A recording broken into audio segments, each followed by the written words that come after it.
Hi friends, welcome to Pendems kitchen. ఈరోజు వీడియోలో చాలా రుచిగా క్రిస్పీగా ఉండే సగ్గుబియ్యం దోశల్ని ఎలా వేసుకోవచ్చో చూపించబోతున్నాను. దోశ చూసారా, మంచి కలర్లో క్రిస్పీగా చాలా రుచిగా ఉంటుంది. అంతేకాకుండా హెల్త్కి కూడా చాలా మంచిది. ఈ వీడియో చూసే ప్రతి ఒక్కరు కూడా తప్పకుండా ఒక్కసారైనా సరే ఈ సగ్గుబియ్యం దోశల్ని ట్రై చేసి చూడండి. సో ఇక ఏ మాత్రం ఆలస్యం చేయకుండా ఈ దోశల్ని ఎలా ప్రిపేర్ చేసుకోవాలో వీడియోలోకి వెళ్ళి చూసేయండి.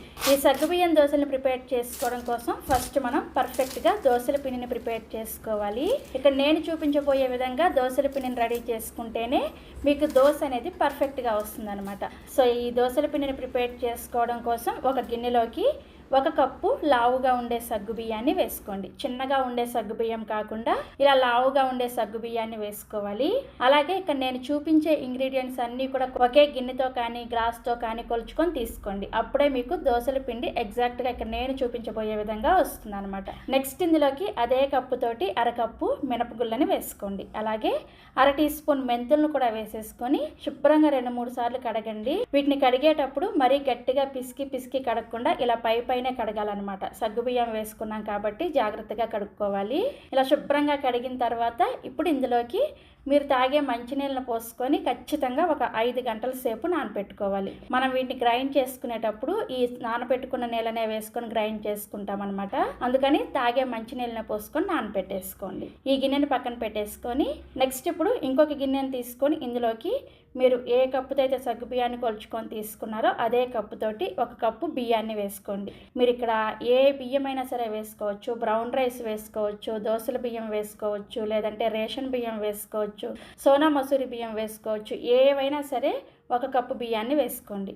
ఈ బియ్యాన్ని శుభ్రంగా కడిగేసి ఇందులో కూడా మీరు తాగే మంచినీళ్ళని పోసేసుకొని ఈ బియ్యాన్ని కూడా సపరేట్గా 5 గంటల సేపు నానపెట్టేసుకోండి.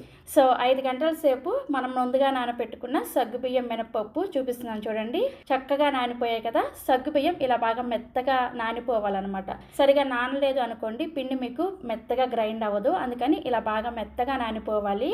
ఇలా నానిపోయిన ఈ మినపప్పు అలాగే సగ్గుబియ్యాన్ని మిక్సీ జార్లోకి వేసుకొని తగినన్ని నీళ్ళని ఈ నానపెట్టుకున్న సగ్గుబియ్యం నీళ్ళు ఉన్నాయి కదా వాటిని కొద్దిగా వేసుకుంటూ ఈ పిండిని బాగా మెత్తగా గ్రైండ్ చేసుకోవాలి. ఎక్కడ కూడా మనకి పలుకులాగా లేకుండా బాగా మెత్తగా వెన్నలాగా పిండి గ్రైండ్ అయిపోవాలన్నమాట. సో ఇక్కడ నేను మీకు పిండి గ్రైండ్ చేసిన తర్వాత చూపిస్తున్నాను చూడండి. ఇలా బాగా మెత్తగా గ్రైండ్ అయ్యి పిండి పైన కూడా ఇలా చక్కగా నురగలాగా వస్తే మనకి పిండి అనేది పర్ఫెక్ట్గా గ్రైండ్ అయిందని అర్థం. ఇలా గ్రైండ్ చేసుకున్న ఈ పిండిని ఒక గిన్నెలోకి వేసుకోండి. నెక్స్ట్ ఇప్పుడు ఇదే మిక్సీ జార్లోకి మనం నానపెట్టుకున్న ఈ బియ్యాన్ని కూడా వేసుకొని బియ్యం నానపెట్టుకున్న నీళ్ళని కొద్దిగా వేసుకుంటూ ఈ బియ్యాన్ని మాత్రం కొంచెం బరకగా రవ్వలాగా గ్రైండ్ చేసుకోండి. అప్పుడే మీకు దోశ క్రిస్పీగా వస్తుంది అనమాట.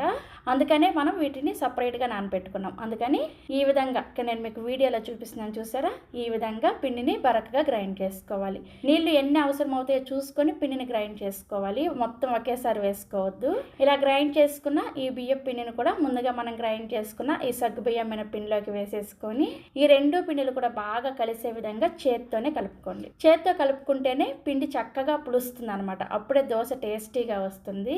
సో ఈ విధంగా 2 పిండిలు కూడా బాగా కలిసిన తర్వాత మూత పెట్టేసి ఈ పిండిని ఖచ్చితంగా రూమ్ టెంపరేచర్లోనే ఒక 8 గంటల సేపు ఫర్మెంట్ చేసుకోండి. పిండిని గ్రైండ్ చేసిన వెంటనే ఫ్రిడ్జ్లో పెట్టకూడదు. ఖచ్చితంగా రూమ్ టెంపరేచర్లో మాత్రమే పెట్టుకోవాలి. మీరు ముందు రోజు ఆఫ్టర్నూన్ ఇవన్నీ నానపెట్టేసుకొని నైట్ గ్రైండ్ చేసేసుకున్నారనుకోండి, చక్కగా మనకి ఉదయానికల్లా దోశల పిండి రెడీ అయిపోతుంది. సో నేను కూడా ఇక్కడ ముందు రోజు నైట్ గ్రైండ్ చేసేసుకొని నెక్స్ట్ డే ఉదయాన్నే మీకు చూపిస్తున్నాను చూడండి. పిండి చక్కగా పొంగింది కదా.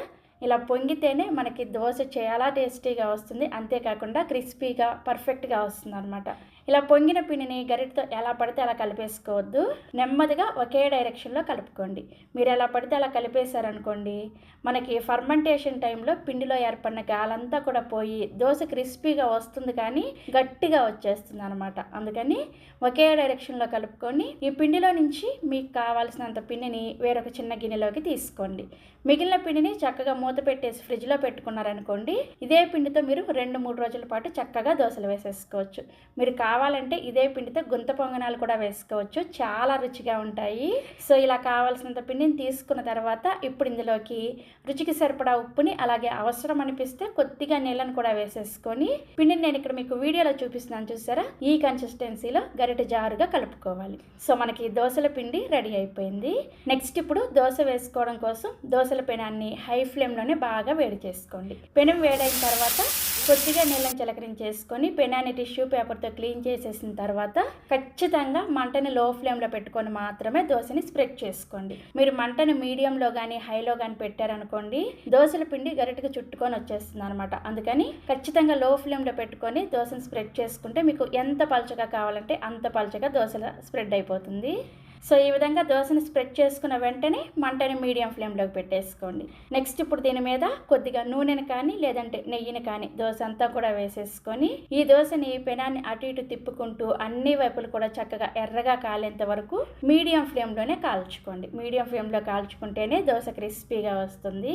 సో దోశ చూసారా, అన్ని వైపులు కూడా చక్కగా ఇలా ఎర్రగా కాలిన తర్వాత ఈ విధంగా ఫోల్డ్ చేసేసుకోండి. చూసారా, దోశ మంచి కలర్లో క్రిస్పీగా చూడగానే తినాలనిపిస్తుంది కదా, చాలా చాలా రుచిగా కూడా ఉంటుంది. ఇలా ప్రిపేర్ చేసుకున్న ఈ దోశని సర్వింగ్ ప్లేట్లోకి తీసేసుకొని నెక్స్ట్ ఇప్పుడు ఇదే పిండితోటి మీకు ఎన్ని దోశలు కావాలంటే అన్ని దోశలు కూడా వేసేసుకోండి. అయితే ప్రతిసారి కూడా మీరు దోశ వేసుకునే ముందు పెనం మీద ఇలా కొద్దిగా నీళ్ళని చిలకరించుకొని పెనాన్ని క్లీన్ చేసిన తర్వాత మాత్రమే దోశను వేసుకోండి. అది కూడా మంటని లో ఫ్లేమ్లో పెట్టుకొని మాత్రమే దోశను వేసుకోవాలన్నమాట. ఇలా ప్రిపేర్ చేసుకుంటే అన్ని దోశలు కూడా మీకు చక్కగా క్రిస్పీగా ఇదే విధంగా వస్తాయి అన్నమాట. సో చక్కగా ఇలా కావాల్సిన దోశలు వేసేసుకొని నేనైతే ఇక్కడ బొంబాయి చట్నీతో అలాగే ధనియాల కారంతో సర్వ్ చేసుకున్నాను. ఈ బొంబాయి చట్నీ రెసిపీ కావాలి అంటే ఆల్రెడీ నేను మన ఛానల్లో పోస్ట్ చేశాను. ఆ వీడియో లింక్ని ఈ వీడియో కింద డిస్క్రిప్షన్లో ఇస్తాను, ఒకసారి చెక్ చేయండి. సో ఇక్కడ నేను మీకు ఒక దోశని చూపిస్తున్నాను చూసారా, ఎంత క్రిస్పీగా ఉందో. నాకైతే చాలా చాలా ఇష్టం ఈ దోశలు. మా ఇంట్లో వాళ్ళు కూడా చాలా ఇష్టంగా తింటారు. టేస్ట్ కూడా చాలా చాలా బాగుంటాయి. తప్పకుండా మీరు కూడా ట్రై చేయండి.